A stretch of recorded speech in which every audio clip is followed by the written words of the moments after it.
প্রিয় দর্শক, আজ আমরা আলোচনা করতে চাই কথাবার্তা বলার আদব কি, কথা বলার ক্ষেত্রে সুন্নাহ কি রয়েছে। আমরা অনেক সময় লাগামহীন বক্তব্য দিতে থাকি, একে অপরের বিরুদ্ধে কাদা ছোড়াছুড়ির মতো এমন আমরা বক্তব্য দেই, যেই বক্তব্যগুলো আমাদের সমাজে মানুষের মধ্যে এমনভাবে কথাগুলো ছড়িয়ে পড়ছে যাতে করে মানুষের আত্মসম্মানবোধ চলে যাচ্ছে, ইসলাম বিতর্কিত হচ্ছে, এভাবে করে নানা পেশার মানুষরা বিতর্কিত হচ্ছে। আসলে কিভাবে কথা বলা উচিত, আমাদের ধৈর্য না থাকবার পরিণতিটা কি, ইত্যাদি বিষয়গুলো আমরা জানবার চেষ্টা করবো ইনশাআল্লাহ তাআলা। পুরো অনুষ্ঠান জুড়ে আমি আব্দুল কাহার আছি আপনাদের সাথে ইনশাআল্লাহ তাআলা। প্রিয় দর্শক, আপনিও চাইলে আমাদের সাথে যুক্ত হতে পারেন। নিশ্চয়ই টেলিভিশনের স্ক্রিনে যে নম্বর দেখতে পাচ্ছেন সেই নম্বরে ডায়াল করে আপনারা আমাদের সাথে যুক্ত হবেন, আমরা সেই প্রত্যাশা করছি। মোহতারাম, যেমনটি আপনি শুনলেন যে কথাবার্তা বলার ক্ষেত্রে আদব কি বা সুন্নাহ কি, যদি আপনি কথা শুরু করেন।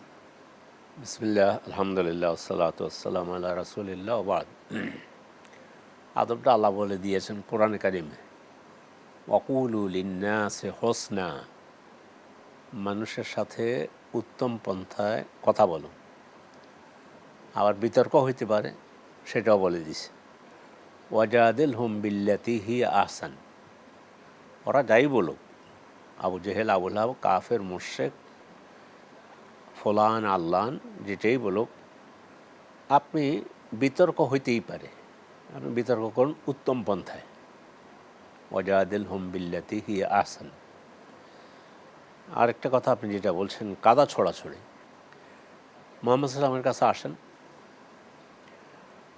আবুল ওয়ালিদ কাফের মুশরিক, আল্লাহ রাসূলকে যা তার মনে চেয়েছে তাই বলতেছে, ইসলাম সম্পর্কে, রাসূল সম্পর্কে বলতেছে। রাসূল চুপ করে শুনে আছেন।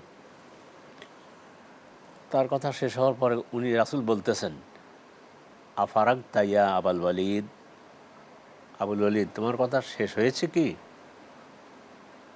তখন সে বলল যে হ্যাঁ, আমার কথা শেষ হয়েছে। তখন আল্লাহ রাসূল কোরআন শরীফের কয়েকটা অংশ পড়ে শুনিয়ে দিয়েছেন, ব্যাস শেষ।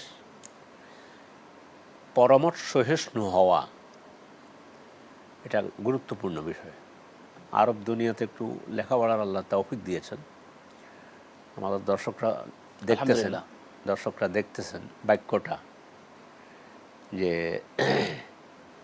পরমত সহিষ্ণু হওয়া, আল ইহতিরাম বিরাইল আখারিন, অপরের মতের প্রতি শ্রদ্ধা রাখা। তো রাসূল সাল্লাল্লাহু আলাইহি ওয়াসাল্লামকে মুশরিক যা ইচ্ছা তাই বলতেছে, ওটা তার মুখে মানায়। কিন্তু রাসূল সাল্লাল্লাহু আলাইহি ওয়াসাল্লাম বলেছেন, আফারাগ তাইয়া আবুল ওয়ালিদ। এই শিরোনামে বহু আলেমের মুখ থেকে বহুবার আলোচনা শুনেছি। বিশেষ করে আলেমরা যেহেতু ওয়ারাসাতুল আম্বিয়া হিসাবে আলেমদের অত্যন্ত সতর্ক থাকা উচিত কথা বলার সময়, শব্দ চয়নে। আপনি চুরি করেছেন অথবা আপনি মিথ্যা বলতেছেন, কথাটা একটু গায়ে লাগে, ভাই আপনি যে কথাটা বলতেছেন এটা আসলে কথাটা সঠিক নয়, এটা যদি বলি, অথবা ঠিক বলেননি, তাহলে কথা একই বললাম কিন্তু আগেরটাতে ওর গায়ে